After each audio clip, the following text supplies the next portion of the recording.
Bom dia. Vamos sentar, por favor. Declaro aberta a sessão, cumprimentando a todos.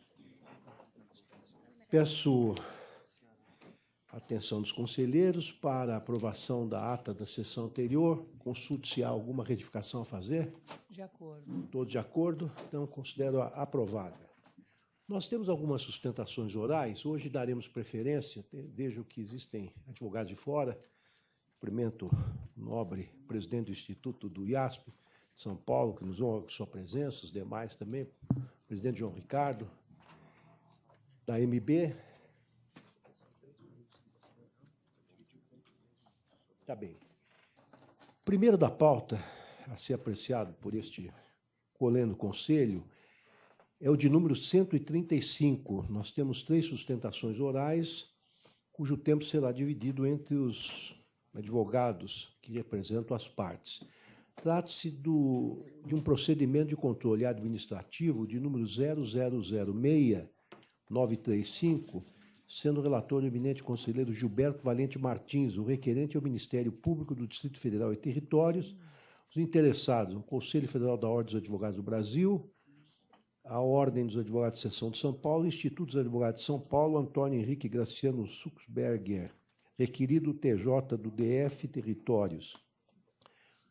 Aqui nós teremos como oradores, falarão pela seccional federal, doutor Oswaldo Pinheiro Ribeiro, pela interessada Ordem dos Advogados do Brasil, seccional São Paulo, doutor Aristóbulo Oliveira Freitas, e pelo Instituto dos Advogados de São Paulo, doutor José Horácio Ribeiro, presente.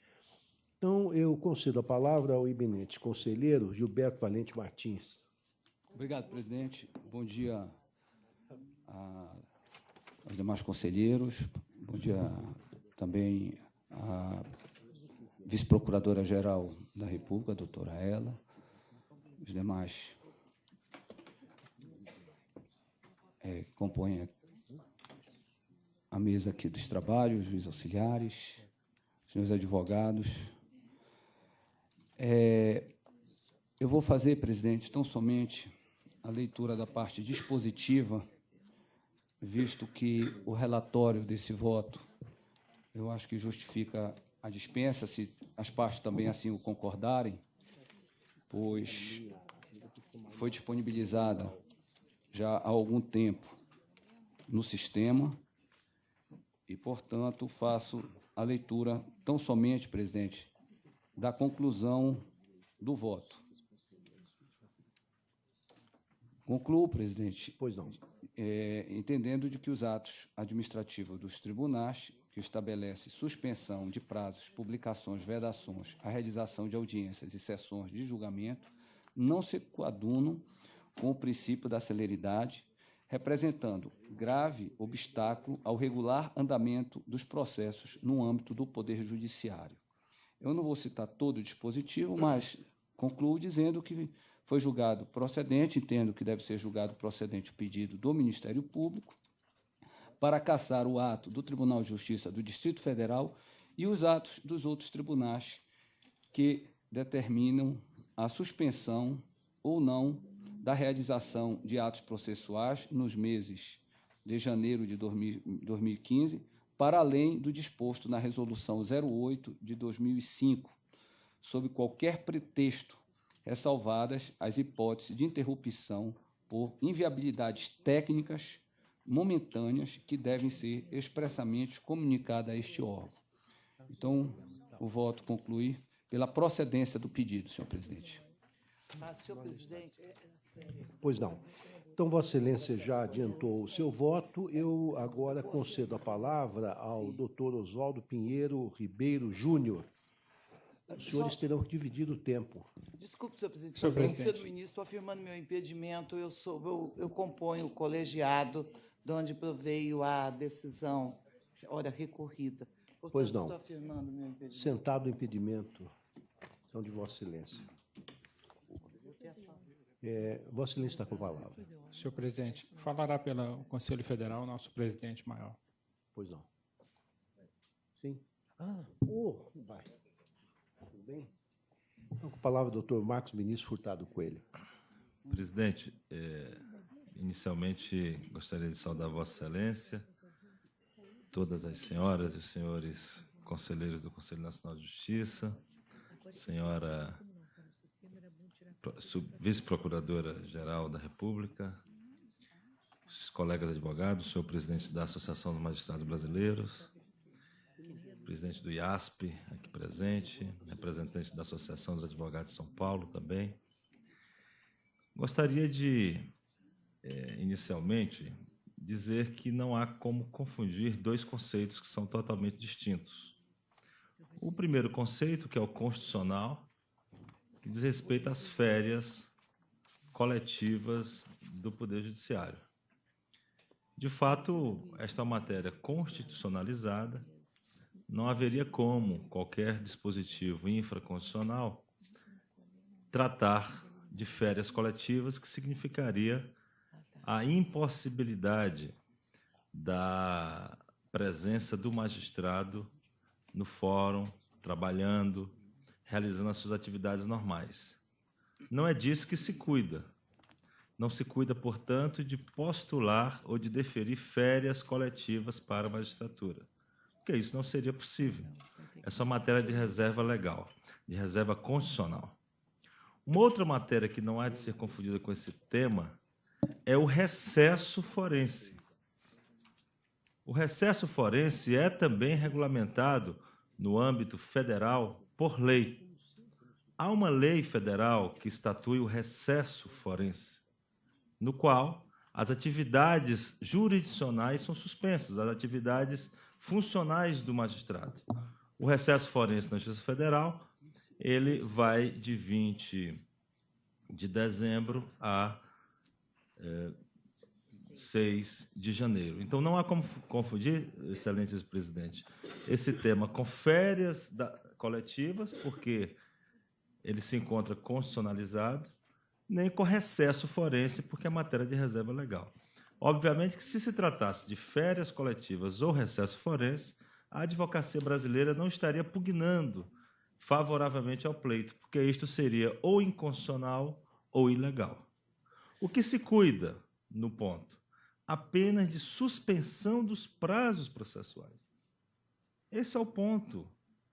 Durante 8 dias úteis do mês de janeiro, os prazos não serão fluídos, não serão contados, não serão transcorridos. E certamente nestes 8 dias não reside neles qualquer tipo de ferimento ao princípio da celeridade. Porque nesses 8 dias em que a advocacia poderá ter suas férias, porque férias é para o advogado, o juiz ficará trabalhando em seus gabinetes, redigindo sentenças, prolatando acórdãos, no caso dos tribunais, organizando a parte administrativa do tribunal, sem que tenha que fazer a atividade normal do magistrado, que, somada a estas, também significa atender advogados, realizar audiências. Então, ao chegar do recesso de 6 de janeiro, os magistrados terão 8 dias úteis para organizar o gabinete, para prolatar aquelas medidas mais urgentes.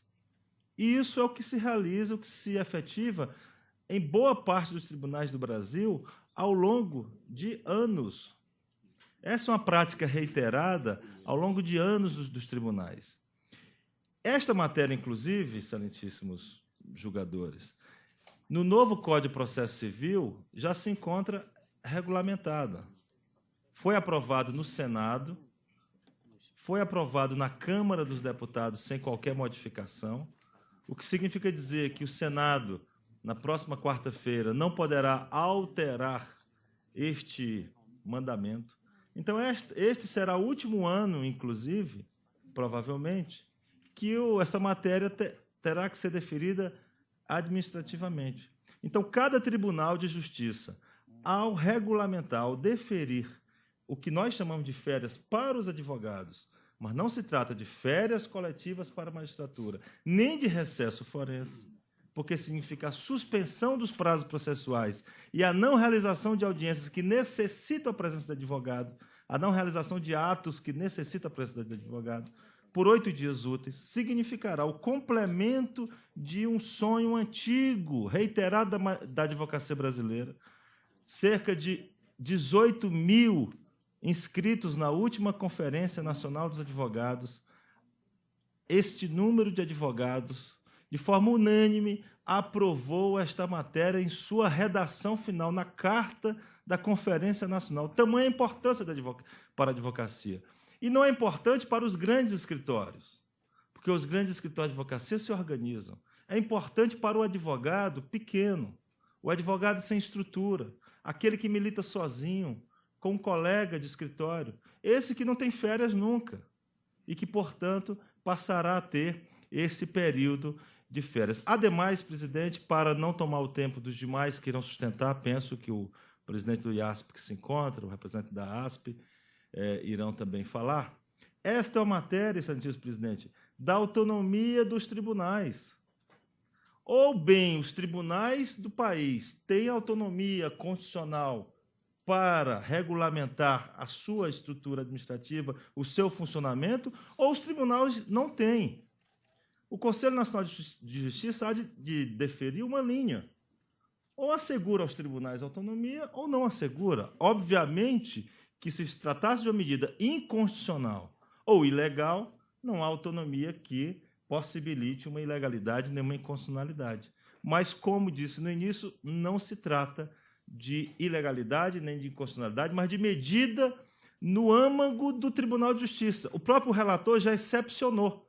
Ele disse, desde que se trate de uma matéria ocasional ou fortuita, eu não percebi bem os termos do relator, mas ele acabou de anunciar, o tribunal poderá suspender os prazos. Ora, o tribunal, no fundamento, excelência, de suas decisões, se encontra justamente isso, que o tribunal considera importante que o início do seu ano se dê com os juízes e desembargadores, organizando os seus gabinetes, prolatando sentenças mais urgentes, liminares que estejam pendentes, e, a partir do dia 20, eles farão, além dessas atividades, as demais atividades que tomam tempo exagerado da magistratura, que é justamente receber advogado, realizar audiências e realizar os outros atos que necessitam presença do advogado. Portanto, esta é uma causa da advocacia brasileira e gostaria de solicitar, como faço, às senhoras conselheiras, aos senhores conselheiros, o deferimento desse direito à classe, mantendo a autonomia dos tribunais. É bom que se registre, para finalizar, presidente. Não se está postulando que o CNJ obrigue qualquer tribunal a deferir. Apenas que o CNJ considere esta matéria no âmago da autonomia dos tribunais, porque ela não fere a Constituição nem qualquer lei de nosso país. Com essas breves palavras, agradecendo a atenção de Vossas Excelências, o Conselho Federal da OAB requer seja, portanto, julgado improcedente a reclamação movida pelo Ministério Público contra a resolução do Tribunal de Justiça do Distrito Federal, mantendo incólume, portanto, a autonomia do Tribunal de Justiça do Distrito Federal e os demais tribunais do país. Obrigado. Agradeço a Vossa Excelência. Convido a fazer uso da palavra o doutor Aristóbulo de Oliveira Freitas, que falará sobre em nome da Seccional de São Paulo. Senhor presidente, senhores conselheiros, senhora vice-procuradora-geral, senhor presidente do Conselho Federal, doutor Marcos Vinícius, demais presentes. Procurarei ser o mais breve possível. Senhores, há duas questões, depois dessa importante e completa apresentação de nosso presidente do Conselho Federal, há duas questões que eu gostaria de chamar a atenção deste plenário. Primeira, este recesso, que, na verdade, é, tecnicamente, apenas uma suspensão de prazos processuais, ele é apenas o substrato das deliberações dos tribunais que aceitaram ou que deliberaram até o dia 20, do dia 6 de janeiro, ou 7 de janeiro até o dia 20 de janeiro. É apenas o substrato. Aqui, nenhum tribunal deliberou conceder férias para advogados. Nem poderia. Nós sabemos disso. O que acontece é que os tribunais, impressionados e preocupados com a manifestação das 27 seccionais desse país, que também foram procuradas pelo Conselho Federal, na luta de mais de 800 mil advogados, muitos deles fora dos grandes centros. Uma única oportunidade, porque são profissionais liberais, não são servidores públicos, não têm suas férias garantidas. Então, os tribunais houveram por bem deliberar a suspensão de prazos processuais por 8 dias apenas, excelências. É esta a situação. Nós não estamos aqui discutindo se os tribunais podem ou não conceder férias, porque não é esse o tema. É apenas o substrato fático dessas deliberações dos tribunais. Muito bem. O que preocupa é, tecnicamente e no mérito dessa deliberação do Tribunal de Justiça do Distrito Federal, que foi reproduzida e foi obtida em vários tribunais de justiça, seja do sul desse país, seja do sudeste, em São Paulo, vários tribunais e tribunais regionais do trabalho, deliberaram por seus órgãos colegiados, não houve deliberação presidencial ou monocrática, foram sempre de órgãos colegiados dos tribunais, deliberaram pela suspensão dos atos. Essa suspensão dos atos não só atende, no substrato fático, a necessidade da advocacia, como atende a necessidade de reorganização e de melhoria administrativa dos órgãos judiciários. Por quê? Esses órgãos clamam por melhoria e eficiência. E isso tem a ver com celeridade. Ou seja, a suspensão vai auxiliar na celeridade e não impactar negativamente, porque os funcionários públicos, os servidores conseguirão dar conta do seu trabalho sem a pressão da advocacia, sem a pressão dos prazos durante esses 8 dias úteis. Essa é a importância. Outra questão, senhores, que é de extrema relevância. Tanto a resolução 8 deste egrégio conselho, quanto a recomendação da nobre corregedora nacional, a recomendação 17, são baseadas na Lei 5.010/66, com base, preocupadas com o princípio que rege o direito público, o princípio da legalidade estrita.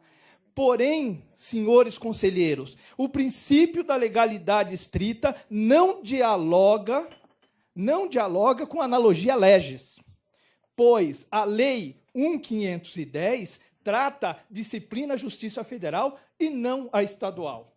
Ora, se estamos falando na preocupação da legalidade estrita, essa legalidade tem relação direta com a Justiça Federal, órgãos da Justiça Federal, não da Justiça Estadual. Porque a analogia legis não se aplica, não se aplica a essa questão da Lei 5.010. E queria, para finalizar, dizer que é uma preocupação muito grande ao reconhecimento do autogoverno dos tribunais desse país. Porque se este Conselho disser que os tribunais não têm o poder, dentro das suas regras de autogoverno, de conceder 1 dia de suspensão, 2 dias ou 8 dias, haverá uma repercussão na segurança jurídica, porque certamente aqueles tribunais que deliberaram outrora suspensão de prazo, sem a base que é a que nós estamos discutindo, serão questionados e haverá uma discussão sobre prazos processuais. Haverá uma avalanche de discussões judiciais sobre a tempestividade de recursos, a tempestividade de oposições e impugnações às decisões judiciais. Então, esta decisão, ela transborda a questão de férias de advogado. É uma questão não só jurídica, mas metajurídica. Eu agradeço muito a oportunidade de falar a esse nobre conselho. Muito obrigado. Agradeço a Vossa Excelência. Convido agora a fazer uso da palavra o doutor José Horácio Raufeld, de Ribeiro. Excelentíssimo senhor presidente, ministro Ricardo Lewandowski, ilustres conselheiras e conselheiros do Conselho Nacional de Justiça, vice-procuradora-geral da República, nosso batonier, Dr. Marcos Vinícius Furtado Coelho, meu colega Aristóbulo Freitas, Me dirijo também especialmente à ilustre corregedora nacional, ministra Fátima Nancy Andrighi, para nossa honra do Instituto dos Advogados de São Paulo, há muito tempo figura no quadro de associada honorária, bem como o nosso ministro Ricardo Lewandowski. E o Instituto dos Advogados de São Paulo vem, pela primeira vez desde a criação do Conselho Nacional de Justiça, a fazer uma sustentação oral, vem a esta tribuna por uma razão fundamental. Nos pareceu, ao ser ajuizado esse procedimento aqui no Conselho Nacional de Justiça, que existem dois focos fundamentais. Um, evidentemente, jurídico, que tem que ser enfrentado, e um outro, fundamental, com relação à própria condição do advogado. O Instituto dos Advogados de São Paulo, apesar de ostentar o nome advogados, ele não congrega apenas advogados, congrega todas as carreiras jurídicas. E esta questão é uma questão que nos preocupa, porque no recente encontro em Florianópolis foi estabelecida como diretriz a necessidade de uma melhor condição de vida e de saúde para os magistrados e para os servidores. Todos precisamos de condições melhores. Ontem, a ministra Carmen Lúcia, ao encerrar essa sessão, leu para todos nós que estávamos aqui um poema. E, nesse poema, ela destacou um trecho do augusto direito de viver bem. Todos nós temos esse direito de viver bem. E a concessão desse prazo, da suspensão de prazos, permite aos advogados, num período muito especial, que é o período efetivamente de recesso escolar, que ele pode estar com a família e com seus filhos, durante 8 dias úteis, que isso representa, a condição de estar com a sua família. Por quê? Porque o advogado ele é vinculado ao mandato. E os processos se alongam.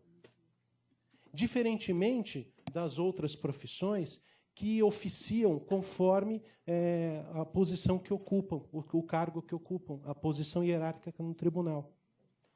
Então, esta situação é absolutamente dramática, porque, por via oblíqua, o advogado fica vinculado ao processo judicial. E se um processo leva, em média, 10 anos, o advogado não tem nenhuma oportunidade de descanso. Nenhuma oportunidade de descanso. Então, a sensibilidade, especialmente do Tribunal de Justiça de São Paulo, e aqui vem o ponto jurídico, porque ao conversar com o presidente Nalini, que presidiu o Conselho Superior da Magistratura, lá em São Paulo, composto por 7 desembargadores, o presidente, o vice-presidente, o decano, o corregedor, o presidente da seção de Direito Público, de Direito Privado e Criminal, por unanimidade, decidiram acolher esse pedido da advocacia, com fundamento constitucional. Que fundamento constitucional é esse? Artigos 6º e 7º da Constituição Federal. Todo trabalhador tem direito ao descanso. E também a Declaração Universal do Direito do Homem estabelece esse direito como um direito também universal, o direito ao descanso. Evidentemente que nós aqui já ficou muito firme isto, que é uma questão que envolve tanto a Justiça Federal como estadual, mas a Justiça Federal existe lei que estabelece o recesso. E aqui nós não estamos falando de recesso. O tribunal acolheu o recesso da mesma forma que a Justiça Federal, e depois, do dia 7 ao dia 18, isso o Tribunal de Justiça de São Paulo, estabeleceu esse período de suspensão. Então, eminente relator, Gilberto Valente, eu entendo, Vossa Excelência, quando tem a sua preocupação com relação à questão da celeridade. Todos nós queremos celeridade. Devemos buscar celeridade. Mas é fundamental cotejar todos os princípios envolvidos. Não só o princípio da segurança jurídica, aqui também levantado, da autonomia constitucional dos tribunais, mas, fundamentalmente, como a coisa se opera. Nós vimos aqui, eu tive a oportunidade de acompanhar as sessões de sexta-feira e segunda-feira, e nós vimos aqui, inclusive, o pedido de prorrogação que se faz dos próprios conselheiros para o julgamento de processos disciplinares contra magistrados, que a própria instrução ela não é viável dentro do prazo estabelecido no regimento interno do Conselho Nacional de Justiça. É uma questão de sensibilidade. É isso que a advocacia pede. Evidentemente que são 8 dias que os prazos não fluirão, mas já há muito tempo A própria Fundação Getúlio Vargas fez um estudo e mostrou que não são os prazos dos processos que atrasam o julgamento das questões. São, efetivamente, esse volume absurdo de 100 milhões de processos submetidos ao Poder Judiciário. Por essas razões, que a Advocacia de São Paulo, e, evidentemente, isso com repercussão para todos os tribunais, pede a Vossa Excelência que possa rever sua posição, que não está errada no sentido de se buscar o máximo de celeridade, mas que tenha essa sensibilidade para que o advogado ele possa realmente ter esse merecido período de descanso que é invariavelmente num momento muito especial com a sua família, na época de recesso de férias escolares. É o que se espera desse egrégio conselho. Muito obrigado. Agradeço a Vossa Excelência. Vou tomar os votos de forma individualizada. Pois não. Presidente, eu só li o dispositivo do voto. Eu não li Ah, a você, pois não. Pensei que Vossa Excelência já houvesse. Então, Vossa Excelência está com a palavra para ler o voto da integralidade. Até porque essa sempre foi a prática aqui, presidente. Pois não, é que aqui é uma prática diferente, um pouco distinta, porque normalmente nos tribunais se lê o relatório, depois se houve a sustentação oral, se profere o voto. Aqui já se adianta a conclusão. A gente adianta só a conclusão e dispensa, na maioria das vezes, a leitura do relatório. Pois não. Então, Vossa Excelência está com a palavra. Obrigado, presidente. O tema realmente é bastante complexo, é um tema que exigiu de mim, do meu gabinete, presidente, assim, uma preocupação muito grande em avaliar todos os critérios que diz respeito a esses atos dos tribunais, preocupado, sim, com todas essas questões relacionadas à qualidade de vida dos advogados. Confesso que, no primeiro momento, quando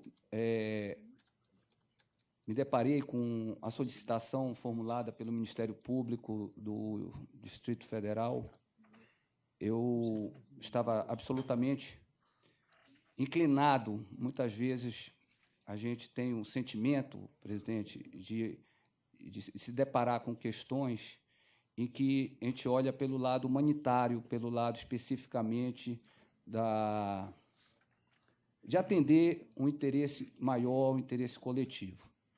Mas, mesmo registrando essa preocupação, confesso que absolutamente profunda, presidente Marcos Vinícius, desculpa não ter lhe cumprimentado, porque Vossa Excelência entrou já depois que eu tinha iniciado a leitura da conclusão, e faço isso agora, extremamente atento, ouvi as suas ponderações, como ouvi as ponderações dos representantes da ordem, dos institutos que representam os advogados. Mas acho que o palco correto de discussão desse tema seria realmente o nosso legislativo. Lá, sim, nós poderíamos trabalhar, e acho assim que tem que ser feito, no sentido de ajustar esse normativo constitucional a essas exigências aqui, que foi muito bem explorada pelos senhores advogados.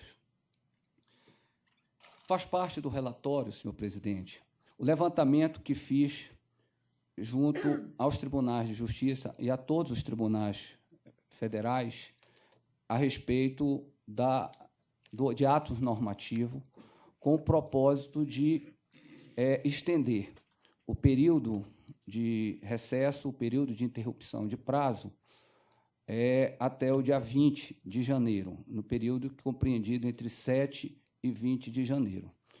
Apresenta esse quadro na parte do relatório do voto, em que caracteriza que alguns tribunais, efetivamente, tiveram comportamentos distintos. Alguns estenderam do período de 7 ao dia 16, outro até o dia 23. Alguns voltaram atrás e revogaram os atos. Outros suspenderam as audiências também. Outros não suspenderam as audiências, facultando aos seus magistrados dar seguimento a esses atos processuais. E outros optaram, desde o início, em não acatar essa solicitação e esse pleito que a Ordem dos Advogados formulou em âmbito nacional. Então, especificamente, a questão do voto, senhor presidente, eu inicio fazendo um breve histórico da inserção no ordenamento jurídico da atividade ininterrupta dos tribunais. No dia 7 de novembro de 2004, após 13 anos de tramitação, foi aprovada a emenda constitucional número 45, a chamada reforma do Judiciário, e que trouxe grandes inovações, entre elas a previsão de atividade jurisdicional ininterrupta dos tribunais e a criação do Conselho Nacional de Justiça. Na tentativa de alcançar o objetivo de maior celeridade que foi erigido a princípio constitucional, a emenda constitucional 45 de 2004 trouxe diversos mecanismos legais de transparência e de controle de qualidade na atividade jurisdicional. A emenda de 8 de dezembro de 2004 conferiu nova redação ao artigo 93 da Constituição, introduzindo o inciso 12, que estabelece que a atividade jurisdicional será ininterrupta, sendo vedado férias coletivas nos juízos e tribunais de segundo grau, funcionando nos dias em que não houver expediente forense normal, juízes em plantão permanente. Surge, então, o princípio da ininterruptabilidade da jurisdição, que vem sendo discutido, inclusive, quanto aos seus efeitos, desde o seu surgimento. E aqui, a segunda parte do voto, senhor presidente, e eu estou pedindo vênia para fazer a leitura, pela complexidade, pela forma como realizei esse trabalho. É um voto relativamente pequeno, presidente, não é um voto extenso. Todos são testemunhas aqui que eu não tenho a prática de ler os meus votos, eu normalmente falo aqui, sustento os meus pontos de vista sem fazer a leitura dos meus votos, mesmo nos processos em que sou relator. Mas, nesse caso, eu peço a devida vênia aos colegas para seguir esse ritual também muito adotado por vários colegas. Dos primeiros atos normativos editados pelo CNJ, ainda sobre a presidência do ministro Nelson Jobim, nós temos a resolução número 3, que dispunha, e eu cito a resolução, em que ela define essa questão das férias forense e da suspensão de prazos.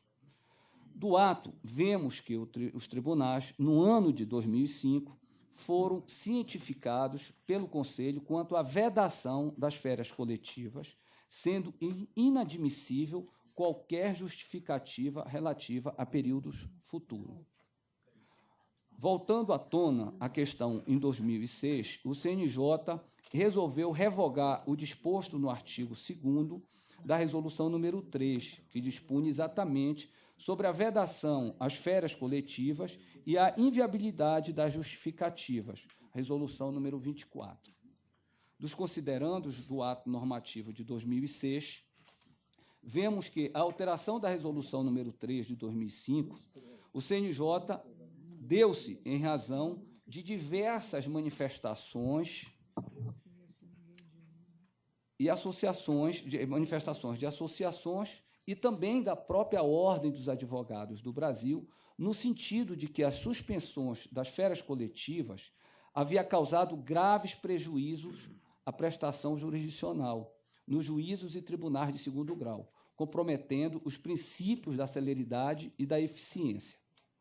Consta esta última resolução, a resolução 24, contra essa resolução 24, o Procurador-Geral da República, ainda em 2006, ingressou com a ADI número 3823 no Supremo Tribunal Federal, em razão de ofensa ao texto constitucional. A ministra relatora, Carmen Lúcia, apreciou a medida cautelar e suspendeu a vigência da resolução do CNJ, no que foi acompanhada à unanimidade pelo plenário do Supremo Tribunal Federal no dia 6 de 12 de 2006.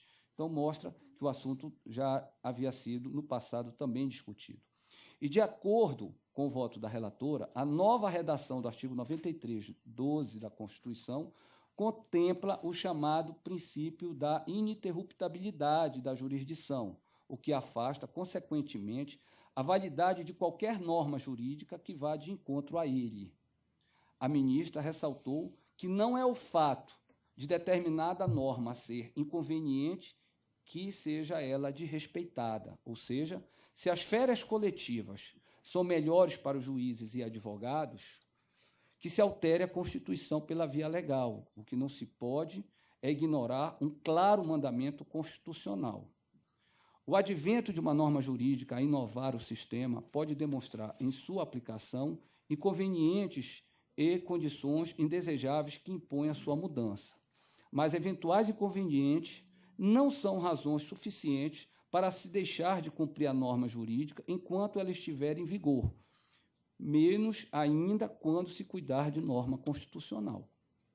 Com essa decisão, foi afastada a aplicação da Resolução 24, de outubro de 2006, que acabou sendo revogada após pela Resolução 28 do CNJ, mantendo assim rígida a Resolução número 3, de agosto de 2005.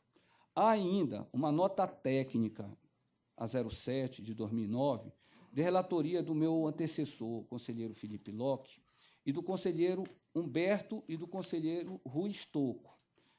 Neste ato, o Conselho Nacional de Justiça, em vista dos subsídios apresentados quanto ao anteprojeto do novo Código de Processo Civil, que ampliava o recesso do dia 6 de janeiro ao dia 20 de janeiro, apontou o seguinte: somadas ao recesso de 32 dias proposto na última versão do projeto sob exame, as férias individuais de 60 dias, que a legislação garante aos juízes, o projeto propiciaria, na prática, um total anual de 92 dias de inatividade entre férias e recesso, isto é, 1/4 de cada ano, na contramão da busca constante do aprimoramento e da efetividade dos serviços públicos de justiça, bandeira tão insistentemente agitada neste Conselho, e que tem, nos princípios da duração razoável do processo e da atividade jurisdicional ininterrupta, artigo 5º, inciso 78, e artigo 93, 12, seus mastros essenciais. E nessa linha, presidente, aqui eu faço uma breve consideração, que nesses últimos dias eu busquei fazer um levantamento em alguns países sobre essa questão de interrupção de prazo. Semana passada, senhores conselheiros, nós recebemos aqui, todos sabem, o inspetor geral do Estado francês. E, em conversa que eu mantive, indaguei a ele sobre esse período de recesso, no período natalinos e festas de final de ano, como a justiça francesa trata esse tema. E ele confirmou, presidente, de que não existe essa interrupção de prazo e que o período de pequenos dias sem trabalho da atividade jurisdicional se dão nos dias festivos, com necessária, certamente, como aqui também é feito, do plantão judicial para aqueles casos urgentes. Levantei também como o assunto é enfrentado nesse período de final de ano na Alemanha e em Portugal, em que, especificamente nesse segundo, houve uma sensível redução desse período de recesso e de férias, praticamente, forense nesse período de final de ano, mas em nenhum deles com interrupção dos prazos processuais. O item 3º do voto, que trata do ato do TJDFT, explicitado o entendimento do Supremo Tribunal Federal quanto à vedação das férias coletivas, os tribunais têm se valido do expediente de suspensão dos prazos processuais e das publicações, bem como da não realização de audiências e sessões de julgamento para instituir férias coletivas sobre outra nomenclatura. É o caso do TJDFT e de tantos outros tribunais que vêm adotando o expediente, de forma geral, a pedido da Ordem dos Advogados e de outras entidades de classe. Aqui parece residir toda a questão que se tem em debate. Afinal, é possível reconhecer que a suspensão de quase todos os prazos processuais e, por conseguinte, a evidente paralisação dos processos está em consonância com os princípios constitucionais da celeridade e da ininterruptabilidade da jurisdição, eu indago. Neste caso, forçoso reconhecer que a resposta há de ser negativa. Um dos maiores avanços da reforma do Judiciário foi dar-lhe caráter de trabalho intermitente facilitando a todos o acesso e impondo a celeridade da justiça. A nosso ver, a dificuldade encontrada pelos advogados quanto a seu período de férias não pode servir de pretexto para o retorno à situação de praticamente paralisação dos tribunais, como ocorria em tempo anterior à emenda constitucional 45. Aliás, a medida dos tribunais estabelece não o retorno da situação vedada das férias coletivas, mas cria, assim, um problema ainda maior, uma vez que se constata, desta feita, não só as férias individuais de 60 dias dos magistrados, como uma paralisação geral também no mês de janeiro.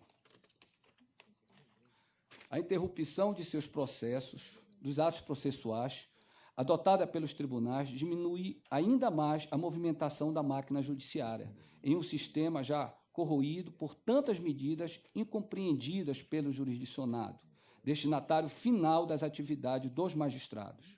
Basta lembrar os números da Justiça em 2013, que revelam a continuidade do crescimento dos processos pendentes de julgamento nos últimos quinquênios, com um aumento de 58,9 milhões em 2009 para 66,8 milhões de processos em 2013.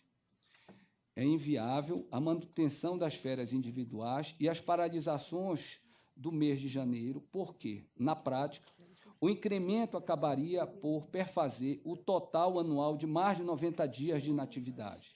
Neste sentido, deve-se também levar em conta o trabalho de varas únicas pelo interior do país, que são a realidade de diversas comarcas, para compreender que as férias individuais dos magistrados, somadas à interrupção de atos processuais, prestam, sim, a acrescer morosidade na tramitação de ações. A sociedade atual não mais tolera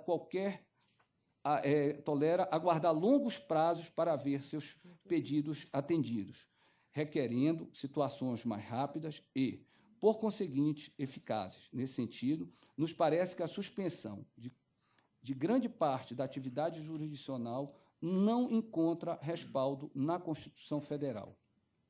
Melhor seria que houvesse sido mantida as férias coletivas no Poder Judiciário apenas durante o mês de janeiro, com plantões para as tramitações de feito urgente. Assim, preservaríamos as férias dos juízes, dos serventuários, dos promotores, dos defensores públicos, sem penalizar os advogados. No entanto, esta solução só pode ser alcançada pelos meios próprios, ou seja, se o legislador baseou-se em prognósticos equivocados para estabelecer a vedação às férias coletivas, essa é uma questão que deve ser enviada novamente ao legislador constitucional, que tem, sim, legitimidade para alteração do texto. Não se desconhece o problema causado pelo fim das férias coletivas. O que não é admissível é uma dissimulação normativa contrariando, de uma só vez, o texto constitucional, o precedente do STF, na ADI 3823, e os interesses sempre prevalecentes do jurisdicionado. Não se ouvide que o artigo 5º, inciso 78 da Constituição Federal, dispõe literalmente não só a razoável duração do processo, como também dos meios que garantam a celeridade de sua tramitação. Nesse aspecto, não há dúvidas que a suspensão de prazos e publicações e não realização de audiências e sessões de julgamento é de todo prejudicial ao andamento dos feitos na Justiça. A morosidade na tramitação de processos é, de forma uníssona, uma das maiores contrariedades enfrentadas por quem recorre ao Judiciário. Gera sentimento de desamparo por parte do jurisdicionado e é um dos fundamentos da criação do Conselho Nacional de Justiça. Parece-nos um contrassenso a aprovação ou referendo de qualquer medida que possa, na prática, contrariar o princípio constitucional da celeridade e da ininterruptabilidade da jurisdição. A suspensão de prazos e outros atos processuais, como assim fez alguns tribunais, além de não solucionar o problema administrativo dos tribunais, originados com a vedação das férias coletivas, gera um agravamento da questão da morosidade do Poder Judiciário, o que não se pode permitir. Impõe-se a interpretação do direito administrativo que não apenas proteja o indivíduo, mas esteja a serviço da legalidade, objetivando a garantia dos fins públicos. Quarto ponto, das decisões administrativas dos tribunais e suas corregedorias. O entendimento aqui expresso não está isolado, senhor presidente, senhores conselheiros. Recentemente, o Conselho da Justiça Federal indeferiu o pedido de providências da Ordem dos Advogados do Brasil para suspender os prazos processuais entre 20 de dezembro a 20 de janeiro, processo citado no voto. O ministro Félix Fischer, relator, observou que a Constituição Federal prevê, em seu artigo 92, inciso 12, a ininterrupção da atividade jurisdicional, argumentando, abre aspas, segundo o arcabouço normativo existente, a atividade jurisdicional é contínua em todas as suas vertentes, inclusive na realização de publicações, audiências e julgamentos colegiados, não podendo sofrer interrupções, senão por autorização legal. A Corregedoria da Justiça do Trabalho, na mesma direção, editou o provimento 2, de 22 de maio de 2014, que dispõe sobre a vedação da prorrogação e do recesso forense para os tribunais regionais do trabalho. Nos considerando do ato, o ministro Corregedor-Geral da Justiça do Trabalho afirmou, mais uma vez, que a vedação da prorrogação do recesso se fazia imprescindível a fim de evitar paralisação ou atraso no julgamento dos feitos autuados e registrados nos tribunais regionais do trabalho. Na mesma linha de atuação, a ministra corregedora, Nancy Andrighi, no dia 7 de novembro último, editou a recomendação número 17, aconselhando a todos os tribunais da Federação que observasse a resolução número 8 do Conselho Nacional, de 29 de novembro de 2005, no que concerne a suspensão de expedientes forenses no período compreendido exclusivamente entre os dias 20 de dezembro e 6 de janeiro, o que, inclusive, já se tornou uma tradição no Brasil, exatamente para evitar a restrição ou a redução da prestação dos serviços jurisdicionais. A recomendação da ministra corregedora não tem qualquer ineditismo no âmbito do judiciário, vindo a afirmar o entendimento do Conselho da Justiça Federal e também do provimento do Corregedor-Geral da Justiça do Trabalho. Por outro lado, contrariamente ao afirmado pela Ordem dos Advogados do Brasil, expedir recomendações, provimentos, instruções, orientações e outros atos normativos destinados ao aperfeiçoamento das atividades dos órgãos do Poder Judiciário é atribuição explícita da Corregedoria Nacional de Justiça, nos termos do inciso 10, artigo 8º do Regimento Interno do Conselho Nacional. Portanto, neste ato, nesse provimento de recomendação, a ministra corregedora praticou atos absolutamente respaldados no nosso regimento, que, inclusive, é tradição ser adotado pela Corregedoria Nacional. Por fim, não se desconhece o fato do projeto de reforma do Código de Processo Civil, em trâmite no Senado Federal, que prevê nova disciplina para a contagem dos prazos cíveis. Todavia, trata-se de expectativa. Aliás, mesmo que se concretize a hipótese, não há dúvidas da constitucionalidade da alteração, de modo que hoje não há fundamento legal para o deferimento do pedido de interrupção dos prazos processuais, de modo a justificar ao jurisdicionado. O item 5 do voto dá ausência de ingerência do CNJ quanto à competência privativa dos tribunais. O principal argumento da Ordem dos Advogados para a manutenção do ato impugnado é a autonomia administrativa das Cortes, no que tange ao funcionamento de seus órgãos internos. ocorre que o argumento não afasta a possibilidade do Conselho analisar o ato à vista da Constituição, do princípio da razoabilidade e, especialmente, do interesse do usuário dos serviços do Judiciário. Como se demonstrou, o Conselho vem há muito se manifestando quanto aos períodos de recesso e férias nos tribunais. Tal entendimento é comprovado através da edição da Resolução número 3, de 2005, a nota técnica número 7 e, especialmente, pela edição da Resolução número 8, de 2005.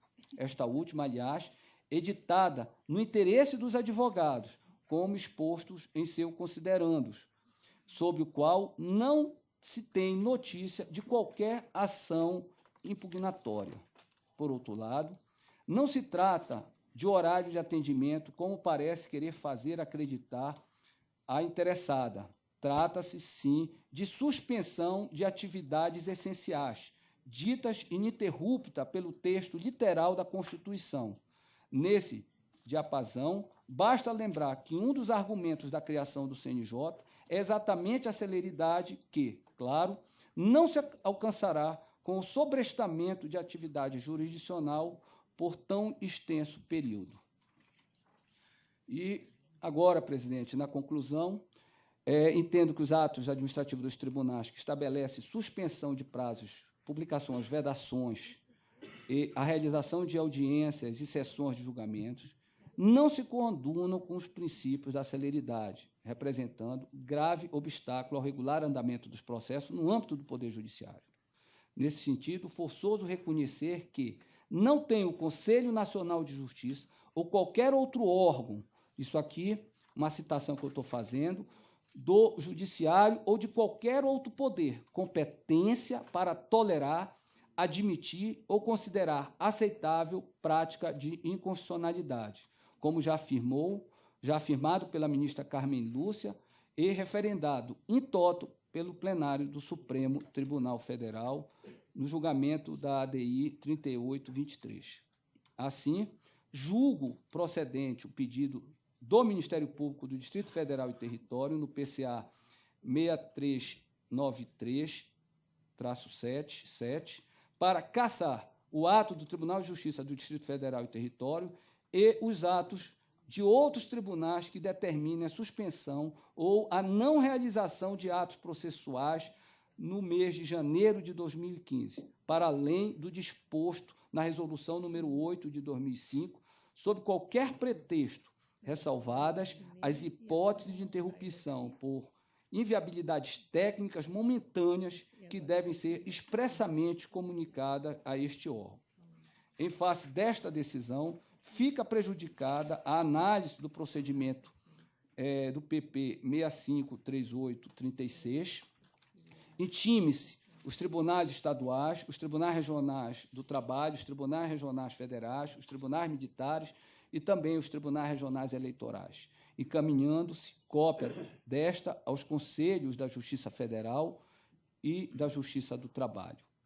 Encaminhe-se essa decisão à comissão permanente, e aqui volto a dizer, para que seja levado o assunto àquele órgão do poder brasileiro que tem competência para reexaminar essa questão, para a comissão permanente de acompanhamento legislativo, para as providências, a fim de que atue, sensibilizando os parlamentares quanto aos problemas administrativos dos tribunais após a disposição do término das férias coletivas no mês de janeiro.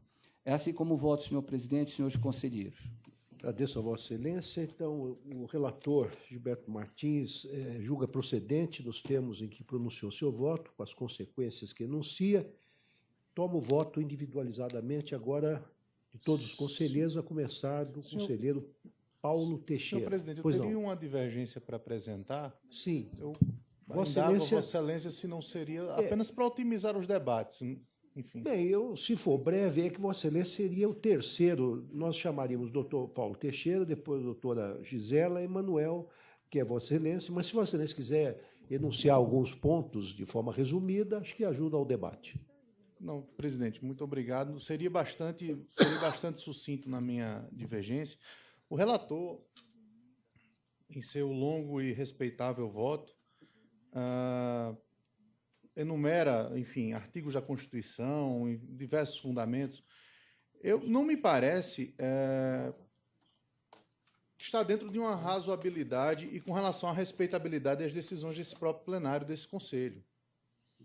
Eu digo porque no PCA 5740-12, da relatoria da conselheira Gisela Gondim, em 17 de dezembro de 2013, ou seja, praticamente um ano, quase uma coincidência, o plenário decidiu de forma diversa. E vou ler aqui, me permita a ementa do julgado. Recurso administrativo, pedido de providência, período de férias para advogados, ausência de direito subjetivo, suspensão de prazos processuais, autonomia dos tribunais, incompetência do Conselho Nacional de Justiça. Embora sejam indispensáveis à administração da Justiça, os advogados são profissionais liberais que não têm vínculo estatutário ou contratual com órgãos do Poder Judiciário. Portanto, é descabido falar em direito subjetivo a férias a serem concedidas pelos tribunais requeridos mediante a suspensão dos prazos processuais pelo prazo de 30 dias. 2. O controle administrativo e financeiro do Poder Judiciário e o zelo pelo cumprimento dos deveres funcionais dos magistrados, tarefas estas afetas ao Conselho Nacional de Justiça, não afastam a possibilidade de os tribunais disciplinarem o funcionamento de seus órgãos jurisdicionais e administrativos, seara na qual se insere a possibilidade de determinarem a suspensão de prazos processuais na presença de fatos que justifiquem tal medida, recurso improvido. Ou seja, o Conselho, há um ano, decidiu que essa matéria é afeta única e exclusivamente, está dentro da autonomia dos tribunais. Eu não vejo aqui tampouco uma ofensa à ininterruptibilidade dos serviços da jurisdição, não vejo qualquer prejuízo ao acesso à justiça. Eu acho que teríamos que presumir que a atividade jurisdicional se restringe apenas a audiências e prazos. Isso não é verdade. Isso não é verdade. Os servidores e os magistrados estarão trabalhando regularmente. Então, tampouco posso falar de férias. Foi citado no voto do ilustre conselheiro, relator, o artigo 93, inciso 12. A atividade jurisdicional será ininterrupta. Ora, ninguém aqui está interrompendo a atividade jurisdicional. Sendo vedado férias coletivas nos juízes e tribunais de segundo grau. Ninguém está falando aqui de férias para juízes e servidores. Funcionando nos dias que não houver expediente forense normal, juízes em plantão permanente. Ou seja, o inciso aqui, especificamente, trata da impossibilidade de férias coletivas para magistrados e servidores, para membros do Poder Judiciário.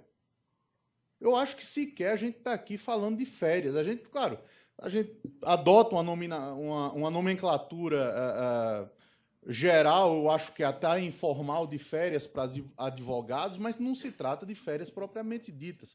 Pode significar férias para os advogados na prática, mas para o Poder Judiciário não é. Com relação ao artigo 5º, também citado pelo relator, a todos no âmbito judicial e administrativo são assegurados a razoável duração do processo e os meios que garantam a celeridade de sua tramitação. Tudo bem. Nós temos aqui, seriam mais ou menos uma suspensão de prazos e audiências por 15 dias. Olha, eu vou presumir que a duração do processo vai deixar de ser razoável e vai deixar de ser célere por causa de 15 dias de suspensão de prazo. Considerando, e aí, já que nós estamos no campo da conjectura, já que eu estou presumindo isso, porque não existe dado objetivo que comprove esse prejuízo, eu estou presumindo, então, que o juiz não vai proferir sentença nesse período, os servidores não vão trabalhar dentro das varas, não há qualquer outra atividade que eles possam fazer. Eu acho que não.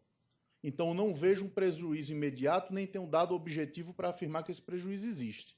Ou seja, eu vou tirar da autonomia do tribunal, até porque não é regulamentado por lei, até por isso está dentro da autonomia do tribunal. Claro, se estivesse expressamente regulamentado por lei, não estaria. Se não está regulamentado, é a autonomia do tribunal. Então, Então, vou tirar dessa autonomia com base na conjectura, na presunção de que vai haver um processo, um prejuízo ao acesso à justiça e à celeridade do processo. Eu não acho que haja. É praxes nos tribunais, inclusive no mês de janeiro, em algumas varas, realizarem correições internas. Eu, como advogado, em primeira instância, várias vezes presenciei isso. Os prazos ficaram suspensos. Muitas vezes o advogado sequer poderia fazer carga dos autos porque a vara estava em correição. E ninguém reclama. Todo mundo respeita o trabalho que está sendo feito lá dentro.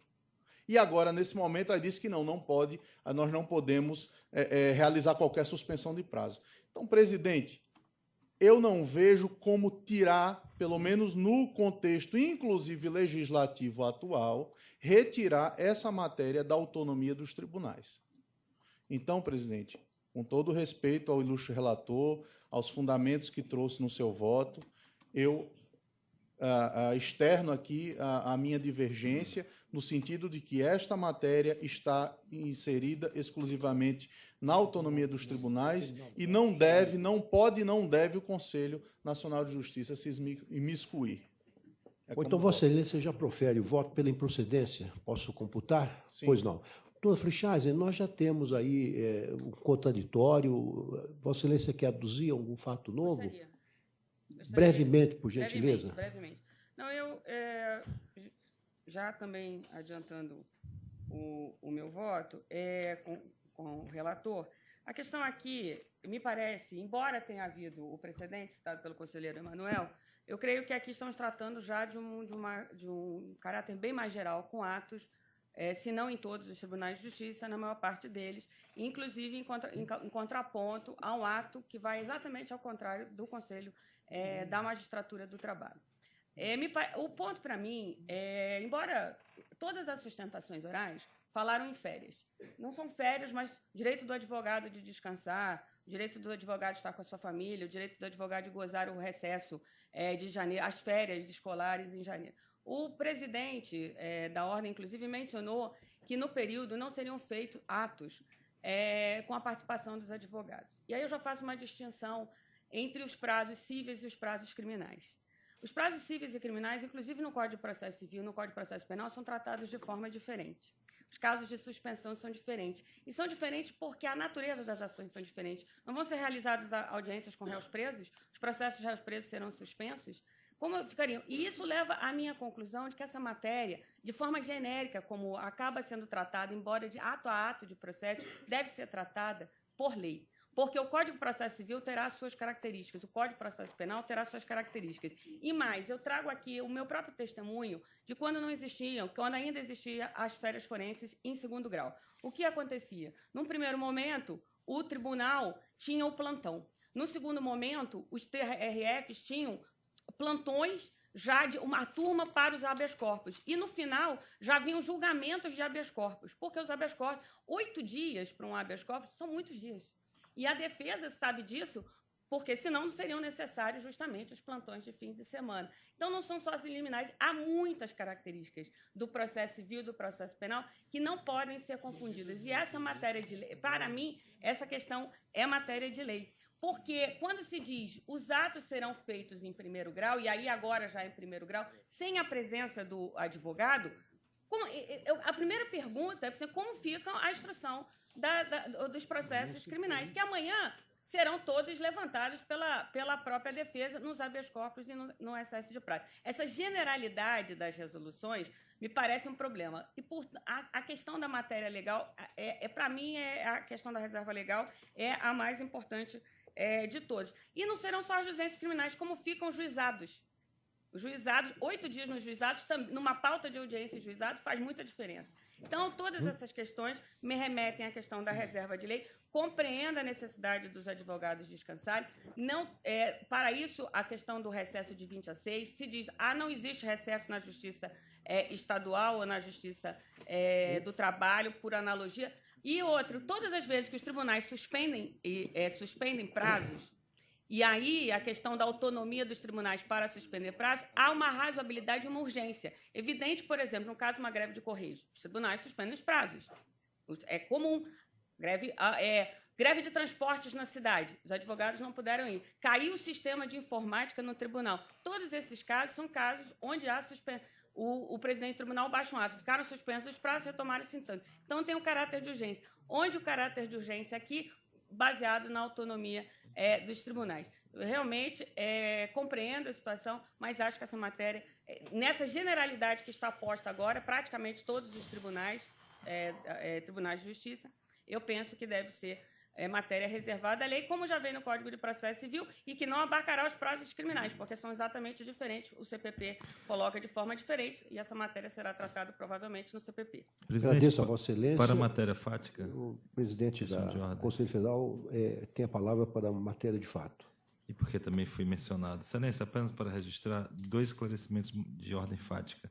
A resolução em discussão do Tribunal de Justiça do Distrito Federal diz no artigo 3º: a suspensão hora determinada não modifica o normal expediente forense nem as atividades judiciárias, ressalvadas previstas no presente ato. E sobre a suspensão, artigo 2º, nesse mesmo período, não serão realizadas audiências e sessões de julgamento, ressalvadas as já designadas, bem como as consideradas urgentes e necessárias à preservação de direitos, a critério da autoridade judiciária competente. Então, as audiências urgentes e necessárias à preservação de direitos, o juiz poderá designar normalmente, é isso que diz. Então, para esclarecer que não se trata realmente... Será o desse ano, né? O do ano que vem não haverá audiência designada. Pois não. Não, conselheiro Salvo, eu respeito muito Vossa Excelência, mas é que nós temos que prosseguir com o julgamento, temos que interromper daqui a pouco. Eu peço vênia a Vossa Excelência, escusas, mas nós vamos prosseguir agora tomando os votos. Acho que estamos suficientemente esclarecidos. Com todo o respeito, conselheiro. Conselheiro Paulo Teixeira, com a palavra. Presidente, obrigado. Senhor presidente, senhores representantes da Advocacia do Ministério Público, sobre o tema, é evidente, e eu vou tentar falar aqui, não pela experiência de advogado, que não posso deixar de fazer essa referência, porque sou advogado de origem há mais de 20 anos, então tentarei aqui falar como julgador, isento diante de uma questão posta ao Conselho Nacional de Justiça. Quero, em princípio, elogiar o voto do conselheiro relator e a ação da Corregedoria no tocante à fiscalização dos atos processuais e dos tribunais. Todavia, senhor presidente, eu ouso discordar do eminente relator, que, na minha concepção, ele traz um grande equívoco na análise da matéria. Eu ouvi atentamente, e me perdoe não poder ter lido totalmente o voto de Vossa Excelência, até porque só foi disponibilizado no sistema ontem, então não teve essa brevidade toda, não teve esse tempo todo para que nós pudéssemos fazer uma análise mais acurada a respeito dos fundamentos. Mas, pelo que Vossa Excelência leu, observa-se de uma forma clara e induvidosa que Vossa Excelência encaminha toda a votação no sentido de férias. Não se trata de férias, Excelência. Constituição Federal, no artigo 93, e quando Vossa Excelência também faz destaque o artigo 5º, a Constituição fala que os tribunais não podem adotar critério de férias. Nós não estamos tratando de questão de férias, porque, como bem ressaltou as sustentações aqui no tribunal, não vai acontecer férias coletivas nos tribunais. O que acontecerá nos tribunais é um pedido de interrupção dos prazos. E eu trago a Vossa Excelência um dado, em função da minha atividade como advogado exercido durante esses mais de 20 anos, que acompanho a evolução do Poder Judiciário e também do CNJ, um dado para Vossa Excelência, que Vossa Excelência talvez não tenha se apercebido disso. E eu fiz questão de fazer uma análise, porque quando advogado e presidente de uma seccional, levei esse tema ao tribunal, e no começo o tribunal do meu estado havia uma resistência no tocante a esse pedido, ele trazia uma questão, o tribunal, ao analisar o nosso pedido, de que o recesso era disciplinado em lei. E eu lembro a Vossa Excelência, e Vossa Excelência tem conhecimento disso, que o único tribunal, que a única justiça que tem uma lei que disciplina o recesso é a Justiça Federal. A Justiça Estadual, Vossa Excelência, a Justiça do Trabalho, utiliza, por analogia, a lei federal que criou a Justiça Federal para aplicar esse recesso na Justiça Estadual e do Trabalho. E aí eu trago uma ponderação para Vossa Excelência e também para a conselheira Luísa. Se nós ao analisarmos esse caso e dermos essa visão que foi dada por Vossa Excelência e pela conselheira que acompanhou a vossa decisão, o vosso voto, se nós não estaríamos criando, me perdoe a expressão, um monstro em uma situação diferente para o judiciário brasileiro. Se nós não estaríamos estendendo essa proibição também, de acordo com o voto de Vossa Excelência, porque tem que ser analisado na coletividade, no conjunto, e não na questão isolada, se nós não estaríamos também suspendendo os atos dos tribunais estaduais, do Tribunal do Trabalho, que aplica o recesso da Justiça do Trabalho por não ter uma legislação própria, por aplicar, por analogia, a lei da Justiça Federal. Porque Vossa Excelência, me perdoe, a extensão do seu voto, do voto de Vossa Excelência, tem que ser a todos os tribunais. Não pode se limitar tão somente ao Tribunal da Justiça, do Distrito Federal. Porque os outros tribunais não existe lei própria. Então, os tribunais também estariam violando, de acordo com a colocação de Vossa Excelência, um princípio constitucional, estaria violando uma prerrogativa que não é dele e de uma lei federal. Me perdoe, Vossa Excelência, acho que o voto de Vossa Excelência está equivocado. E a questão é, pode, e o Conselho Nacional de Justiça, em diversos momentos, já entendeu por diversas vezes que estamos no campo da autonomia dos tribunais. E nós temos aqui, reiteradamente, decidido dessa forma, Vossa Excelência também acompanhada de diversas decisões, me perdoe pela moção do meu voto, presidente, mas porque é difícil distanciar uma situação vivida como advogado de uma situação hoje vivenciada como julgador, porque eu vejo aqui nós caminharmos nas últimas sessões, privilegiando a questão da autonomia dos tribunais.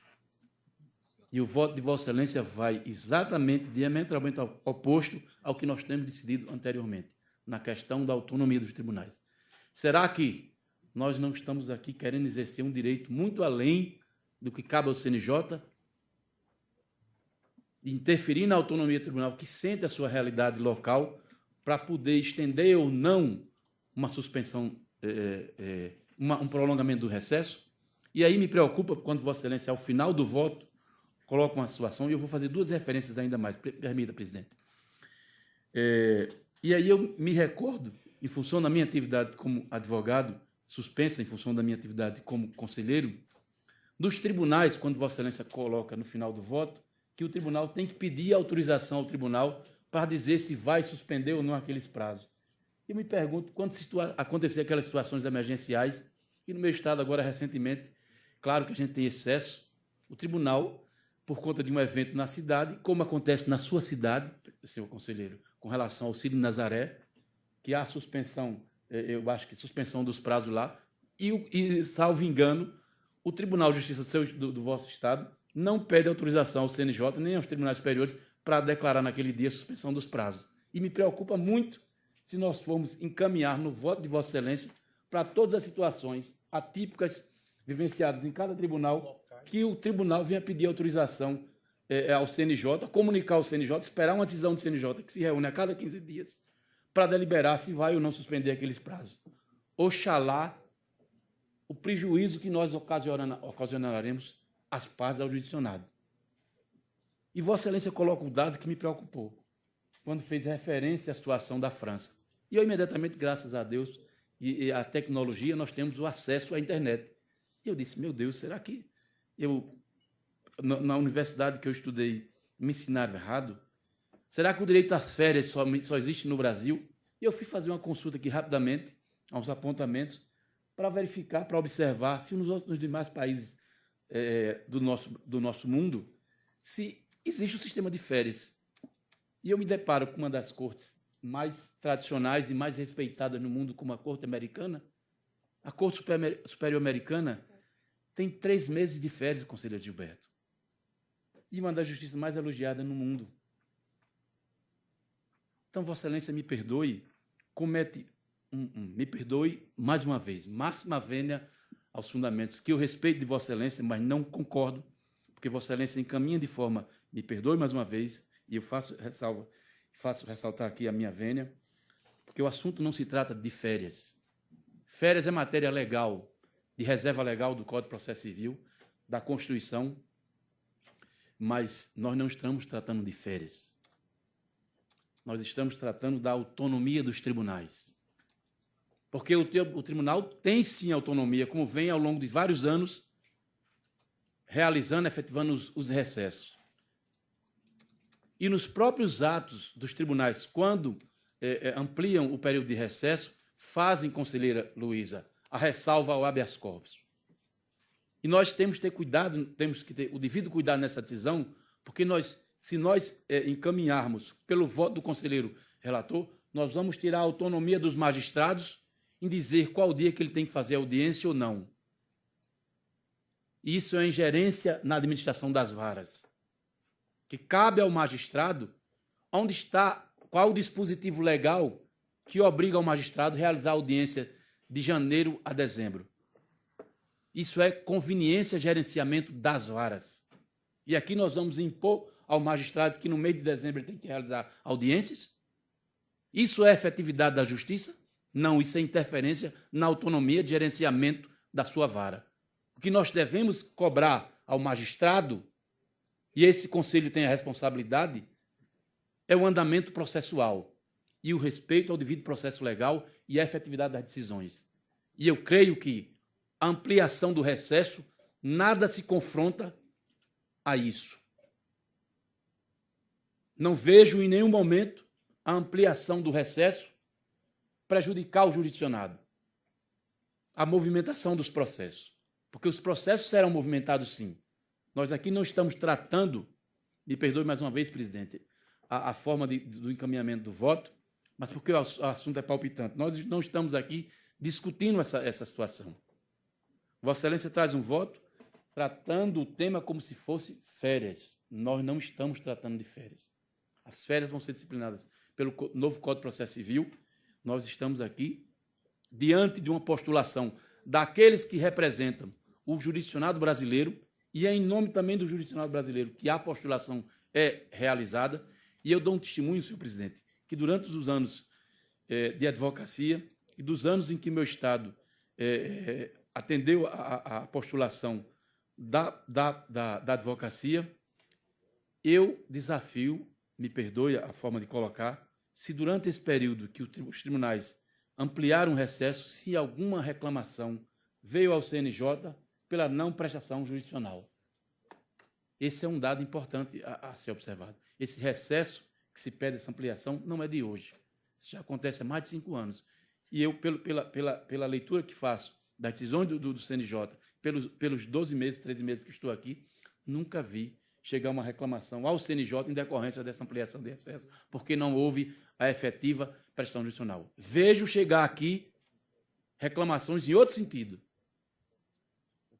que durante o período de prestação jurisdicional não há prestação efetiva jurisdicional. Portanto, me perdoe, Vossa Excelência, e a conselheira Luísa, e a Corregedoria, pela qual eu tenho um tremendo apreço e respeito pelo trabalho realizado, mas eu acho que a posição adotada pela Corregedoria e por Vossa Excelência não guarda coerência com os fundamentos constitucionais. A Constituição trata de outra matéria, portanto, ouso divergir de Vossa Excelência. É o meu voto, Excelência. Então, Vossa Excelência julga improcedente. Conselheira Gisela. Senhor presidente, senhores conselheiros, eu vou começar pela análise do artigo 93(12) da Constituição, que é colocado aqui como o dispositivo legal violado na questão. O inciso 12, ele fala que a atividade jurisdicional será ininterrupta, sendo vedado férias coletivas nos juízos e tribunais. Não me parece que o dispositivo vede de maneira nenhuma a suspensão de prazos e a definição do expediente e dos serviços no âmbito dos tribunais. E se o artigo 93, inciso 12, não faz essa proibição, em contrapartida, o artigo 96 da Constituição ele é bastante claro, quando ele diz que compete privativamente, e aí eu vou repetir, privativamente aos tribunais, eleger seus órgãos diretivos, dispor sobre a competência e funcionamento dos respectivos órgãos jurisdicionais e administrativos, organizar as carreiras, serviços auxiliares dos juízes e as atividades. Quer dizer, me parece bastante claro que o artigo 96 da Constituição determina exatamente o que foi colocado pela divergência e pelo conselheiro Paulo, de que se trata de autonomia dos tribunais. E foi exatamente nesse sentido que esse conselho, como foi bem colocado pelo conselheiro Emanuel, decidiu no PCA 5740. E eu vou ler só um trechinho do que foi decidido, e foi unânime aqui nesse conselho há um ano atrás, tratando exatamente dessa questão de suspensão dos prazos das chamadas férias do advogado, que não são férias.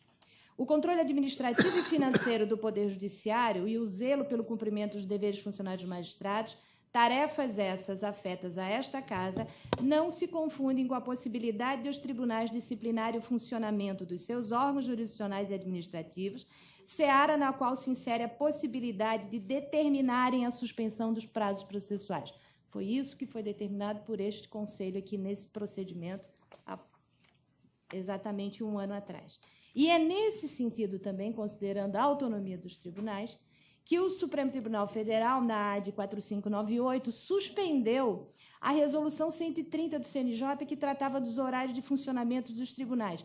E o argumento no Supremo Tribunal Federal, também possibilidade de ofensa à autonomia dos tribunais. Então, me parece bastante claro que aqui se trata realmente de uma questão de autonomia dos tribunais. Mas eu queria colocar também, em relação à questão, outro argumento que me chamou a atenção, do conselheiro Gilberto, e também foi colocado por outros conselheiros, a questão da morosidade e a possível violação do princípio constitucional da razoável duração do processo. Acho que não cabe essa questão aqui, e acho que o nosso próprio documento do CNJ, do Justiça e Números, desmente essa afirmação. Porque eu tenho informação aqui, por exemplo, dos 6 tribunais que ganharam o selo diamante da Justiça e Números, 5 suspenderão os prazos, exatamente nos termos que nós estamos tratando. E é interessante, em 2013, por exemplo, o TRT 14, que suspendeu os prazos, também fez a suspensão dos prazos, e é o único tribunal do Brasil que cumpriu todas as metas do CNJ. Então, nós vemos claramente que não é a questão de suspensão de prazo que vai criar qualquer tipo de óbice à razoável duração do processo. Quer dizer, não há nenhuma violação à razoável duração do processo, e também a suspensão do prazo não vai criar nenhum tipo de transtornos dessa natureza. Portanto, com esses argumentos, presidente, eu acompanho a divergência. Pois não, agradeço a Vossa Excelência. Eu, infelizmente, sou obrigado a suspender a sessão, porque nós temos agora um evento importante, que é a concessão do Prêmio Inovare. O eminente corregedor acompanhará esse evento, também o presidente do Conselho Federal. Todos os conselheiros estão convidados, certamente a maior parte deles comparecerá, salvo se tiver outro compromisso, os advogados presentes também. Então, suspendo a sessão, retornamos às 14 horas. Peço escusas mais uma vez ao conselheiro Saulo, que terá toda a oportunidade de apresentar seus, como sempre, brilhantes argumentos na hora em que lhe tocar o voto. Obrigado a todos. Está suspensa a sessão. É isso.